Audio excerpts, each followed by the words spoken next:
So, how to get a job offshore on the oil rigs. It's a dream for a lot of people, and it was mine for a good number of years as well, especially when you're working FIFO in Australia, where you're up at site, and usually the rosters are not as favourable. Quite often you're 2-on-1, 3-on-1, 4-on-1, the general sort of rosters that you'd be working at mine site, whereas predominantly offshore, most of the rosters are even time. So you work 2, you get 2 off, 3 off, 3 on, 3 off, 4 on, pretty much for the most part. Sometimes there are some even better rosters than that, but that's just the general gist of working offshore. I have worked offshore for a couple of years, on and off, more on a casual basis. I haven't done it for a good number of years. I picked up a little bit of work through COVID, but this is just my experience on how I got offshore. I was just a run-of-the-mill utility/roustabout, so the real dog's body of the rig. So that's what we're going to be going over in today's video, how I got out there, and these points that you can use to help you get offshore if that's what you're looking at trying to do. It's not easy by any means, but if you use a lot of these things that I go over in today's video, definitely will help you get that foot in the door to get offshore. It is hot. I'm not trying to sugarcoat it. Sometimes you're out there in 40, 45 degree heat, very little wind, or the opposite. Sometimes you're in the Bass Strait, it's freezing, it's windy, it's rainy, or whatever it may be. So conditions can be quite tough. You're away from mum and dad, you're away from the girlfriend, boyfriend, whatever it may be. The swing can be long. You're out there for 28 days, sometimes no days off, 12-hour days. It's generally like even 12 to 13-hour days when you factor in, pre-tower and getting off and showering and dinner and everything. Go to the gym if you've still got energy at the end of the day. They can be quite long days, especially come to near the end of the hitch. Depending on your role, if it's a very physical role, you'll be both quite physically tired and also mentally tired as well. So it's not all, just collecting big fat paychecks and then, retiring after a couple of hitches. So just thought I'd get that out of there before we get stuck into it. Not trying to sugarcoat the whole idea of working offshore. Breaking into the industry isn't easy. It's a lot easier to get working at a mine site, let's say. There's a lot more mines going in Australia, and they're big mines, so it's thousands of men on each mine site. So offshore, you're only looking anywhere from maybe 50 to 150 people, depending on the rig. Some even less than that. Some are down to a bare skeleton crew, maybe only 12 to 20 crew. So the jobs are a lot less, and they're a lot more sought after, and it's a bit of a club sometimes. You've got to know the right people and that sort of thing. But you can get out there, but it's definitely a little bit trickier, depending on the role you may be looking at going for as well. But we'll touch on that a bit later on. So here's the reality. Thousands of people want these jobs, so the competition is going to be quite fierce. But if you have the right tickets, you've got the right sort of medicals and things behind you, then the right experience for the role that you're going for, you can definitely get yourself ahead of the pack if you put some of these things in place and get on with HR and try and put your best foot forward and those sort of things. So I'm going to go over in detail how I managed to get out there. I worked as a utility and also as roustabout, so there's generally a lot of these sort of jobs going offshore on the rigs, as opposed to if you're trying to go out as an electrician or, I don't know, some of the jobs there's only 1 or 2 on the rig sort of thing, as opposed to a roustabout. Usually you've got maybe anywhere from, you usually got a couple of crews, maybe 4 or 5 each shift. You could be up to maybe 12 roustabout, let's say, coming and going, covering shifts and that sort of thing. 12 to maybe even 18, somewhere in that range. You usually have 8, maybe even 10 on a rig at any one given time. Usually 4 rousties and then a dogman, then a crane op. So there could be maybe even up to 6 per if you're going for the rousty role. Utilities depends on the numbers on the rig itself. That's generally how many utilities that will be needed as well. So from memory, I think it was around 10 to 1 for every 10 workers on the rig that would require 1 utility.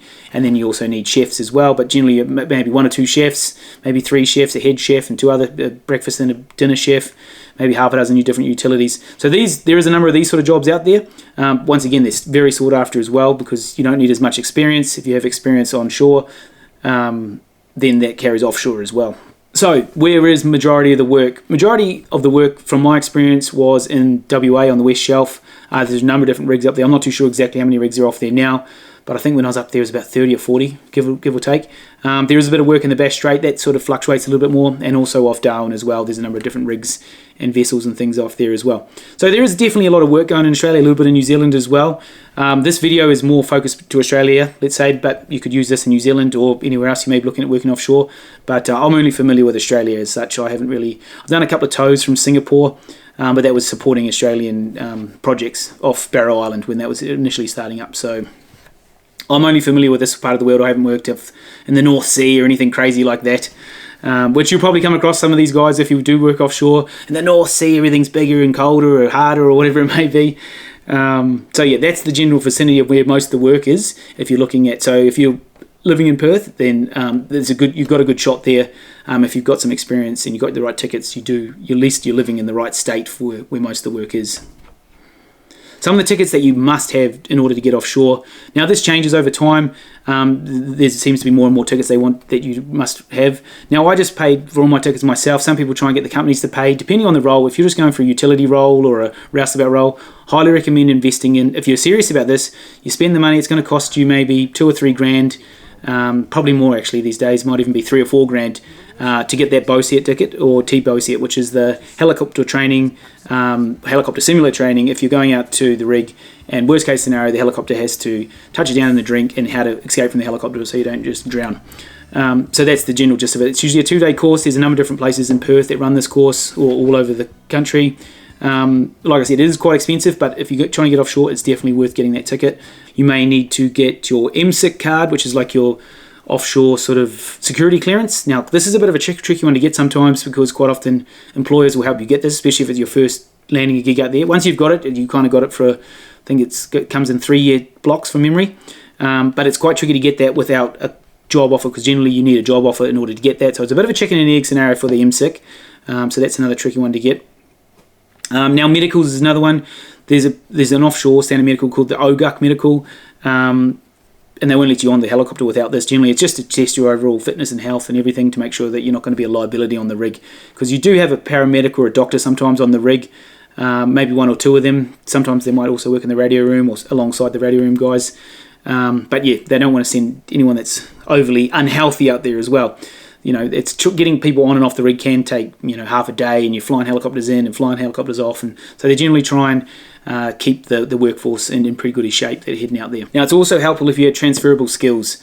For myself, I worked at mine site for a good, it's probably about a year, I'd say, before I actually got offshore. Maybe not even a year, actually. It's probably more, about 8 months. I think I was working at multiple different sites, doing a few different construction jobs, all casual. Got my tickets because that was the end goal. I wanted to get offshore even from the get-go. So once I got a bit of money behind me from working on the mine site, went into the tickets, went back to HR, said, look, if you ever got any jobs coming up out there, I'm ready to go, I'm casual, so put my name forward. And this is work for a company called ESS, and they do more of the catering inside of things. And luckily I was about to fly to the mine site one day, got the call up, you're off to Singapore, literally the next day.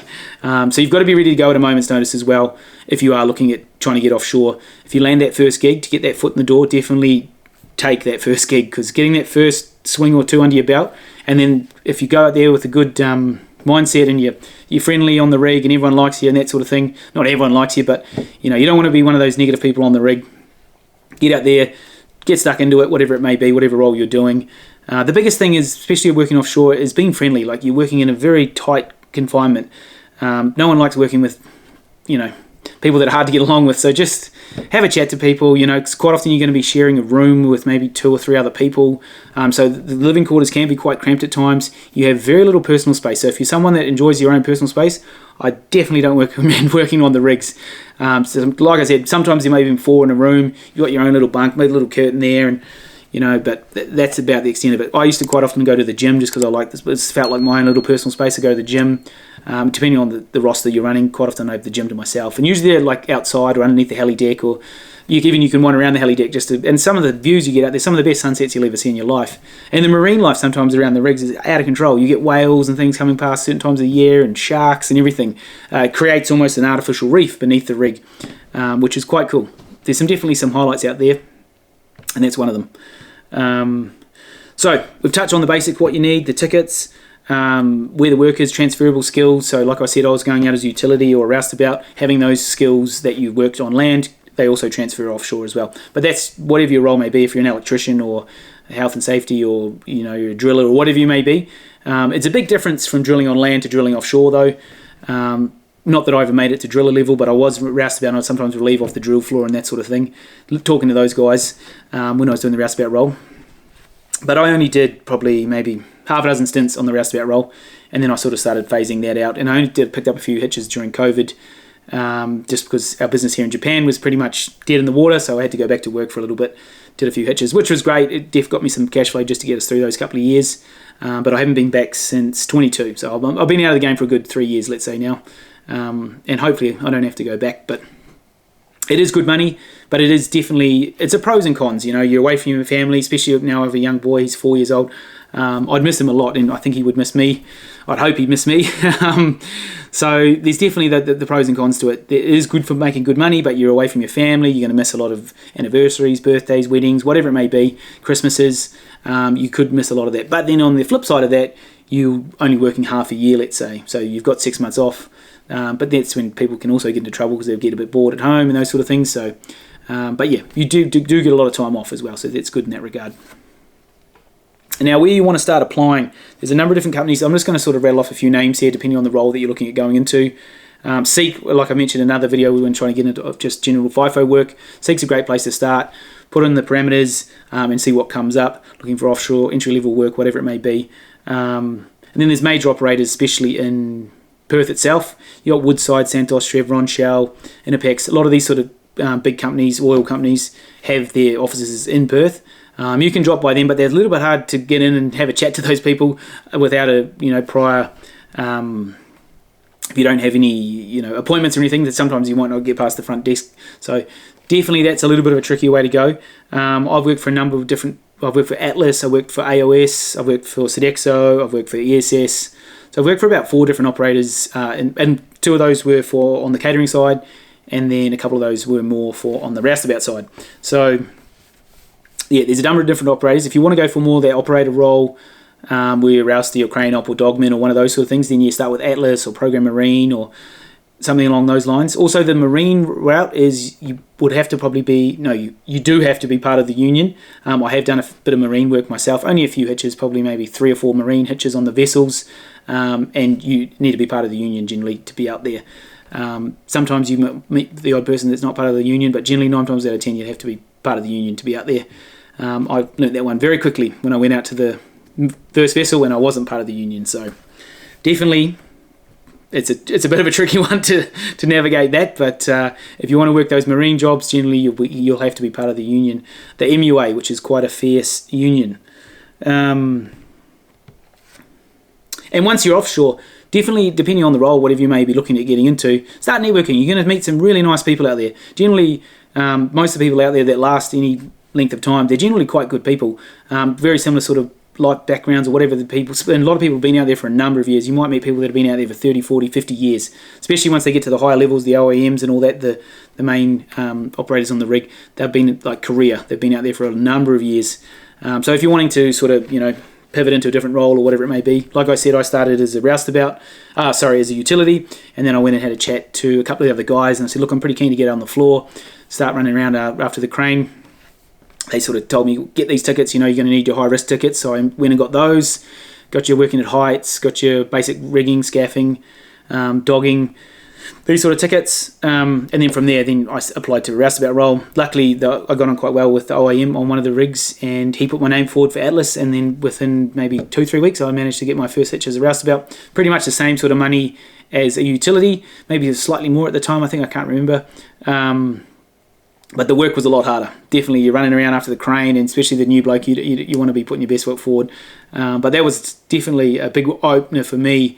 Going from the kitchen, which is usually in the aircon, or it's you're working hard, but it's nowhere near as hard as the boys that running around after the crane. I feel you're the dog's body of the rig, and then you relieve the drill floor, and you're up there, pulling slips or something from the drill floor. So definitely, the roustabout role is definitely a physically challenging and also mentally challenging role as well, because you've got a lot of load swinging around above, ideally not above your head, but there's loads everywhere going around.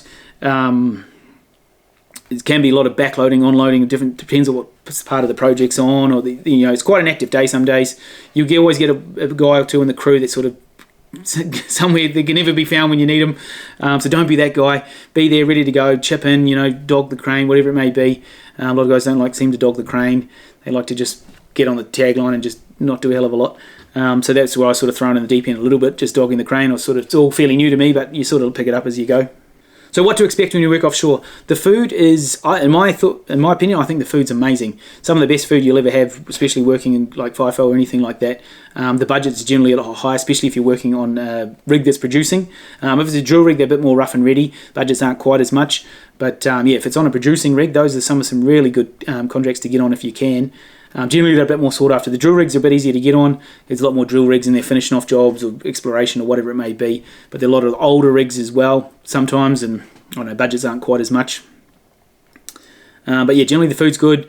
Your starting salary per year could be anywhere from, if you're just an entry-level role, maybe around $100,000 to $120,000 Australian. That can go up to $200,000 to $300,000 depending on the role that you're working out there. And you're working maybe essentially 6 months of the year. Different rosters, 2 and 2, 3 and 3, 4 and 4.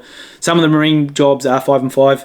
I think I've only done 1 or 2 5 and 5 watch the swings of my time. But yes, like I said, you'll be out there for the days are long. You're doing maybe a 12, 13-hour shift. By the time you get onto pre-tower or you finish up, have a shower, have some dinner or whatever it is, ring your missus, ring your boyfriend, whatever it may be, go to the gym.